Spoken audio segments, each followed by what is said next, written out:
YouTube? What is good? We are back with another video today. And today we start a new series, and this is what I'm calling the 10's. This is basically where I'm going to go through each of the animes that I personally have given a 10 out of 10. And I'm basically going to review the show and explain why I personally found it a 10 out of 10. I would like to make sure everyone understands that this is my personal preference. This is what I liked in it, but that doesn't mean that I think everyone will think that these shows are a 10 out of 10. It doesn't mean I think that everyone has to. Everyone has their own opinions, but in my opinion, these are the 10 out of 10s, and what better way to start than with, in my opinion, one of the greatest shows to ever hit this planet Earth. I have it displayed of it back there in the corner. Steins Gate. Now I pointed at the display back there. It's we got Kurisu and Okabe back there. They're kind of vibing, and it's one of my favorite things I've ever purchased in my life. It's beautiful. I mean, look at it in all its glory. It's beautiful. Steins Gate. All right. Steins Gate is an anime series with a total of 24 episodes, not series, episodes that came out in 2011. And Steins Gate is a anime adaptation of the visual novel with the same title, Steins Gate. And basically it follows the story of a self-proclaimed mad scientist, Rintaro Okabe, and he's in charge of what they call the Future Gadget Laboratory, and it follows his story as he builds and creates a time travel machine, and then has to use it to save his friends, basically. And it explores a lot of themes of what happens in time travel, of different world lines, of the butterfly effect, of isolation and loneliness. This show explores an incredible amount of themes in its characters and in its story within just 24 episodes, and that's one of the greatest things. But so to start off, basically, this is going to be a fairly spoiler free. There will be some spoilers, but fairly spoiler free. But basically I'm gonna review it, answer a few of the questions, some of the bigger questions in that are related to the series, and also I'm going to basically give my rundown of why I personally found this to be a masterpiece. Now, before we get any farther, I would like to explain that a 10 out of 10 for me doesn't mean that I necessarily thought the show was perfect. In my opinion, I don't think anything is perfect right now. But a 10 out of 10 for me is a masterpiece. Something that is just incredibly good and does things incredibly well. And for me, that's what Steins Gate does really well. So, in my opinion, one of the biggest questions that comes along with Steins Gate is, when does Steins Gate get good? And a lot of this comes because the first half of the series is very slow. There's a lot of just information, and it's slow, and it feels dragged out, and it almost feels pointless. Like, a lot of stuff is happening, but you're kind of like, why is it happening? What is the point of all of this? And for I know a lot of people who have dropped the show within the first 12 episodes because it wasn't getting there for them, which is totally fine. However, it gets incredibly good in the last few minutes of episode 12, and then from there on out, it is peak fiction. in my opinion. The last 12 episodes are peak fiction. So, so why do the first 12 episodes go so slow, and why do we have, like, why is it important, and why do I feel it's important to push through those 12 episodes? In my opinion, without those first 12 episodes, the second 12 episodes are not nearly as good. The setup that the first 12 episodes does is incredible. It takes a lot of time to really get you connected to these characters and get you really understanding all of these characters. You feel like you know Okabe inside and out. You feel like you know Kurisu and Mayuri and everyone else. You feel like you know them, and you, like, they pop up on the screen and you feel like you know what's going on. So, and you also get a really good understanding of the world as a whole, of the world of Steins Gate, of all these different locations, of, like, you know, of the maid cafe, and of the laboratory, and all of these things. You start to really get to understand the world, and you get to understand, you know, what all of the characters are going for, and what are all of their goals. You really get to feel that understanding and that connection to the world and characters that you are able to receive in the first 12 episodes. Greatly intensifies everything that happens with them in the last 12 episodes, because you're now connected to them, and you feel something for them, and you want them to achieve their goals, and everything looks like it's going great until until it's not, you know. Because within the first 12 episodes, what's going on is Okabe and Kurisu and everyone at the Future Gadget Laboratory is able to create a time leap machine where they can basically leap to different like timelines, and basically they can send. It starts off with them being able to send messages, send messages through their phone to the past, so that they can change the past so that something changes in the future, basically.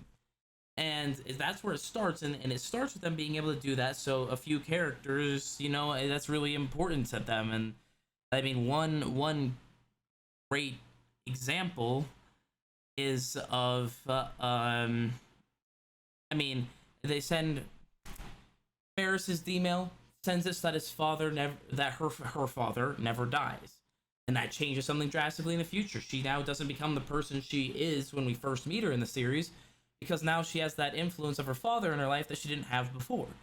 And you know, because of and Okabe changed the future by sending that first email to save Kurisu's life, and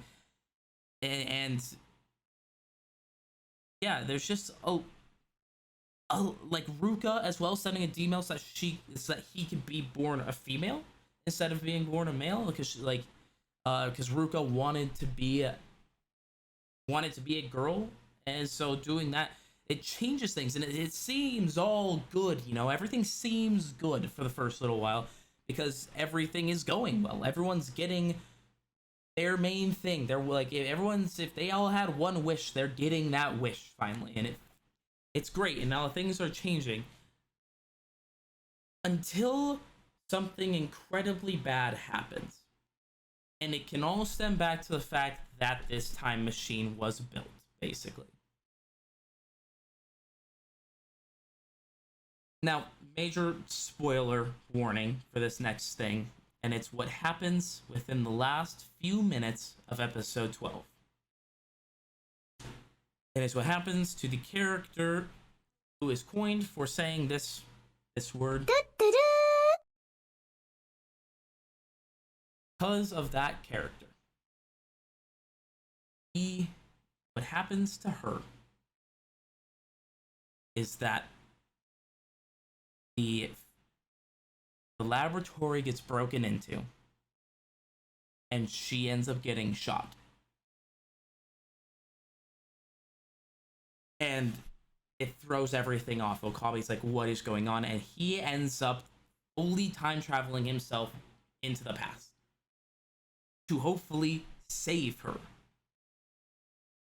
Now, one of the biggest things about Steins Gate is the different world lines that you can go to. I mean, you think about the clock, right? The big clock that goes on throughout it, and you can see what world line you're on. You can see like what the date is and everything. And that is incredibly important because he, from there on out, he time travels an incredible amount because he can't save her. The first time he goes back, he actually messes it up to the point where he ends up being the person who kills her, which was completely on accident, right? But it happened. And then he goes again and again and again, and he keeps watching his arguably his best friend of his whole life being killed right in front of him. And for me, the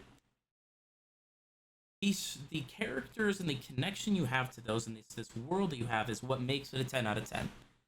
Because the story is incredible and the emotions that it brings up is incredible.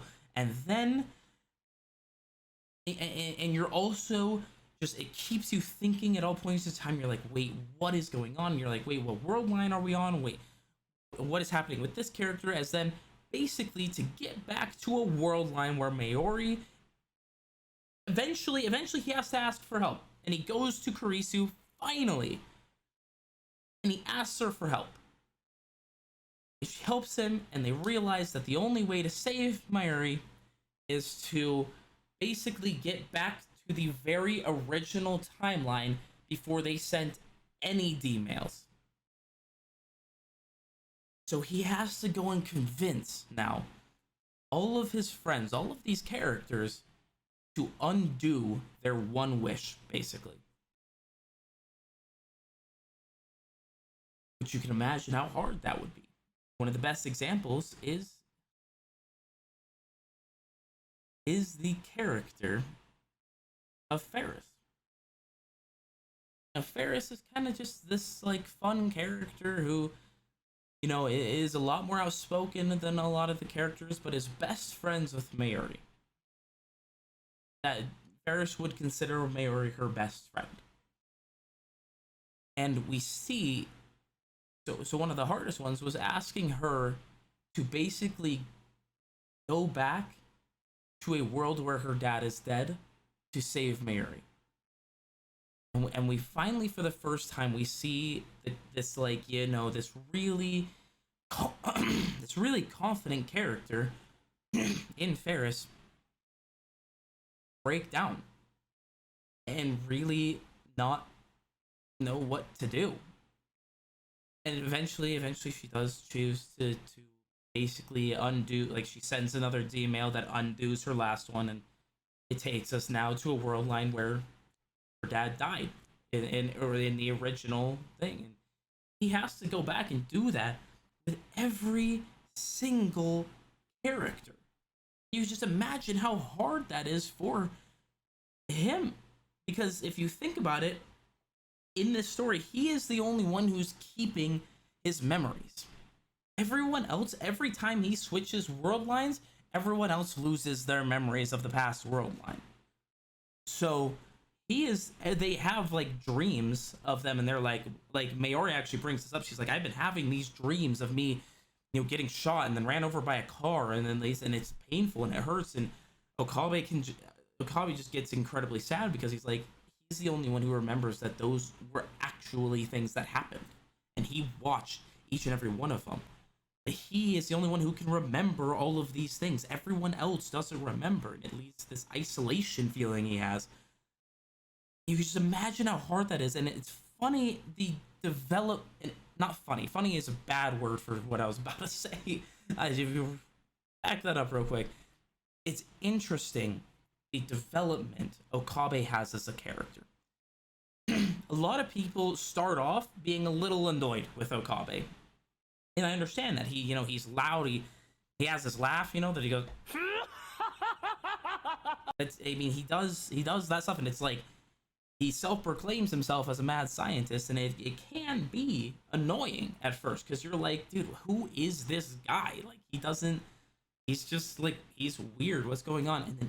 And Then you get farther into the series and you see these things start to take place. Bro, you start to see all of the pain and the sadness and the loneliness in his words and the way he talks and his facial expressions. It takes a lot out of him. He is a complete, like, he still is him. He is still Okabe. He is a completely different person by the end. By the 24th episode, he is a completely different person than he is on the first episode. So if I were to just list in simple terms the things that make this a 10 out of 10 masterpiece show for me, it is the development of the characters, and specifically Okabe. I said Hokage. Like, what are we talking about? Naruto? No. The development of Okabe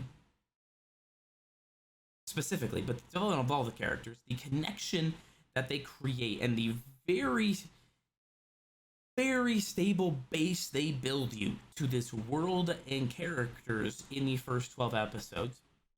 I would say the world of Steins Gate just being as diverse as it is, and then I would say the themes and the things it makes you think about as you're watching it. Personally, some of my favorite themes are, it has a lot of stuff of the butterfly effect, and you're like, well, but if he changes that, is that actually, like, what is that all going to affect? I mean, best example is once again Ferris. She sends her D-mail, saves her dad, and then that leads her to not create the maid cafe that she worked at. And so, like, it changes. Things change. A lot of things change. One change can lead to a lot of changes, basically. We get the idea. But, like, I mean, and in the same effect, basically, because Okabe and Kurisu were able to make this time machine, Mayuri is killed. Almost because they were able to create it, Mayuri gets killed. Another thing that it explores a lot of is this idea of like isolation and just trauma and disassociation, just all of these mental things that are going on, especially with Okabe, but with all the other characters too. A lot of people, even people that love the series, don't recognize the amount of trauma that even the other characters like Kurisu and Mayuri go throughout the series.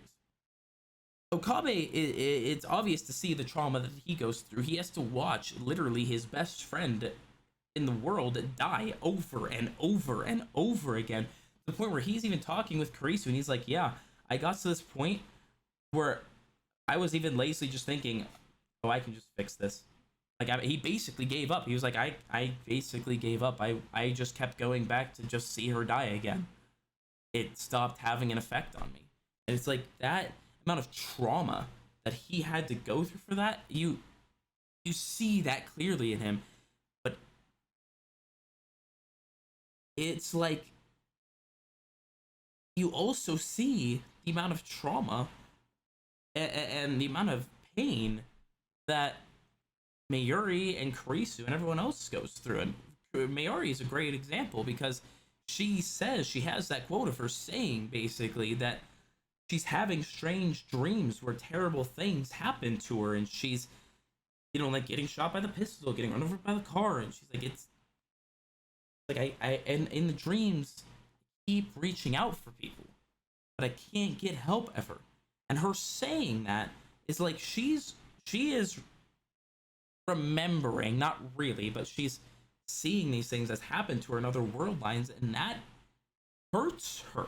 She goes through that. She still feels that depression and trauma that from that, and the amount of stress that Kurisu goes through as she has dreams also of remembering stuff, but she's smart enough to realize what's going on, and she talking with Okabe, she feels an incredible amount of stress because this because it becomes very clear that she loves Okabe and she wants to help him, but she can't because she doesn't have this thing of what Okabe calls the reading Steiner, where he can remember everything from world line to world line. She doesn't have that, so she feels stress and pain because she can't help him the way she wants to. And it's just like you see all of these characters going through an incredible amount, and for me, that's one of the best. That is one of the best themes that it goes through. Just all of the way it shows the pain and the hurt in every single character. Think about characters like Ferris breaking down for the first time and like after needing to reverse her D-mail, and think about the hurt that is in Ruka because all Ruka wanted was to be a female. Now Okabe is like, I gave that to you and I'm so sorry, but I need to ask you to take that away and go back to being male. And it's really hard on her. And also characters of like Suzuha, who, you know, she time travels, but then she loses all her memories and she goes and she fails her mission and she's incredibly broken up about that, and it hurts her a lot. And you know, lots, even Moika, however you say her name, Moika, she Moika Kuryu. I mean, she ends up like she just wants a connection to people, and so she once when the agent basically when that agency reaches out to her, she jumps on it, and then she ends up being involved in Mayuri's death and basically killing her. And it's but then she ends up, when they leave her behind, she ends up killing herself because she just can't, like, it's every single one of these characters has deep rooted trauma and mental issues and just stuff wrong with them. And it's just you watching it and you're like, you're blown away, and you're just thinking so much about these things, and you're trying to keep up with the world lines, and your mind is just consistently running. It is consistently sprinting to keep up with everything that Steins Gate is trying to tell you. Because Steins Gate has an incredible amount of messages that it tries to tell you. So for me, that is why it's a 10 out of 10. Those things, the characters, the world, and the messages slash themes of Steins Gate are what make it for me a 10 out of 10 and something that I consider a masterpiece. So that's gonna be it for this video, you guys. I hope you enjoyed it. We being able to talk about Steins Gate, one of my favorite shows and favorite things in this world, was a lot of fun. I had a lot of fun making this. I had a lot of fun, bringing up a lot of, researching things and thinking through things and writing stuff down for this. I had a lot of fun doing that. If you enjoyed this, let me know, and we'll keep this series going. I have we're gonna have 1, 2, 3, 4 more. I think there are 4 more things that I have given a 10 out of 10 so far to. Those, I mean, we'll get to it. We'll have 1 video a week. Next week will be be the next one. I think next week we will probably talk about the movie A Silent Voice, because that is something I've given a 10 out of 10 to in anime. So look forward to that as we keep this series going. But this is the first episode of our 10's series. So we talked about Steins Gate, and I'm excited to keep sharing with you guys the things that I seriously enjoyed. And let me know, what would you, if you've watched Steins Gate, if you've seen it, let me know what you would in the comments. What would you rate it? Would you give it an 8? Would you give it a 9? Would you also give it a 10 like me? What rank are you giving it? And so that's gonna be it for me today. So Rotisserie signing out. Peace.